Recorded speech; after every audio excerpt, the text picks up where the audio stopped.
سوال کا صرف مقصد یہ ہوتا ہے کہ جب آپ کے راستے میں یہ سوال ابھرے تو وہ جواب یاد رہے. آج نہیں ابھرے گا سوال, چلتے چلتے ابھرے گا سوال, پھر وہ آپ کو یہ بات یاد, میں نے یوں سنا ہوا ہے, بے شمار لوگوں نے کتابوں میں لکھا کہ یہ بات جو ہے نا اصل میں یوں ہے, میں نے یوں سنی ہوئی ہے. تو آپ اس کو مطلب ذہن نشین کر لینا کہ ایسے مسئلے کا حل یہ ہے. اب یہ نہیں کہ سب کا مسئلہ وہ ہو, یہ تو ہو نہیں سکتا, ہیومن لائف میں یہ پاسبل نہیں ہے. اس کی وجہ ہے کہ عمر کا حصہ ہے. آپ کے ایک حصے میں جو ہے نا عمر کا یہ ہے کہ نجات کیسے ہو, حساب برابر کیسے ہو, یہ لینا دینا برابر ہے, بندہ سرخرو ہو گیا. تو چھوٹی عمر کا بندہ ہے, اس کا بھی غلطیاں کرنی ہیں, بے شمار واقعات کرنے ہیں. آپ توبہ طائب کر چکے ہیں, اس نے ابھی گناہ ہی کرنے ہیں, توبہ بعد میں کرے گا, بے وقوف ہے.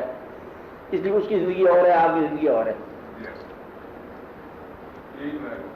ہاں وہ ہے نا, پھر آپ کو سوالات جو ہے نا وہ یاد رکھنے چاہیے جواب.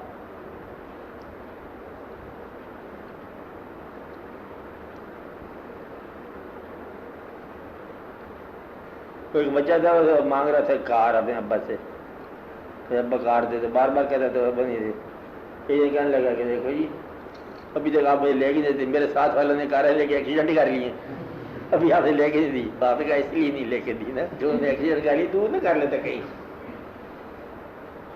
تو بات اتنی ساری ہے, تو ہم کر چکے ہیں جو کچھ کر چکے ہیں. ہاں اس لیے آپ کے سوالات اور ہونے چاہیے.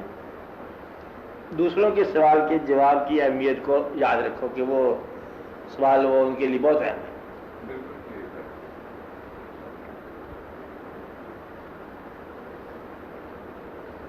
میں نے یہ تو بتایا قرآن کے کریم کو سمجھنے کا کہ جس کو اللہ تعالیٰ نے کہا خرچ کرنے کا, وہ دوسروں کے لیے مضمون نہیں ہے.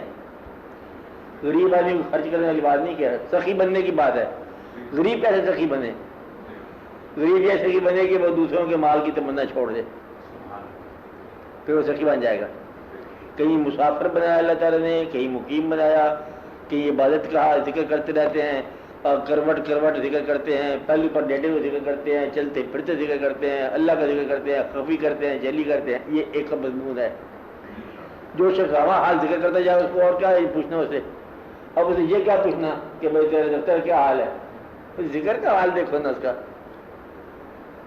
اب اسے یہ نہ کہنا کہ دیکھو جی وہ تو بہت گمراہ ہو گیا, ذکر ہی کرتا رہتا سارا دن, تو کوئی بچوں کا خیال کر کے پیسے جمع کرنا.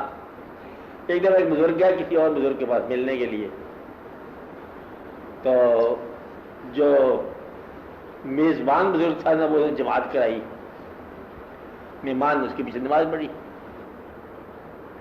نماز کے بعد اس نے پوچھا میزبان نے کیا حال چال, کھانا وانا پوچھو, بھی آپ دور سے آئے ہو.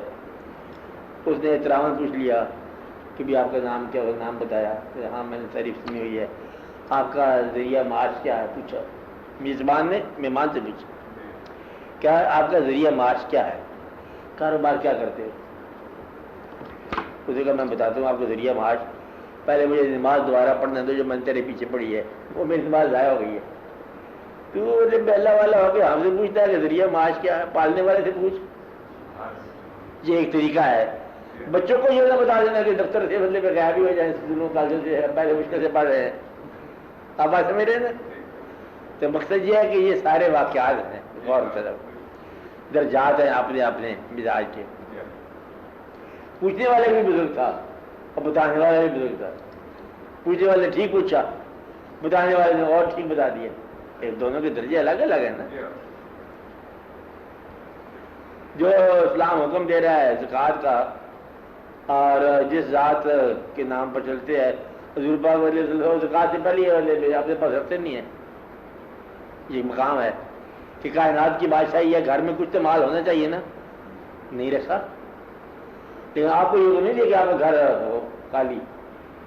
جب کبھی اسلام کے لشکر کو ضرورت ہوئی, کوئی بندہ رکھا ہوا ہے وہ سخاوت کے طور پر, اس پر مال جمع ہے, آپ کے پاس نہیں رکھا. یہ واقعہ غور طلب ہے.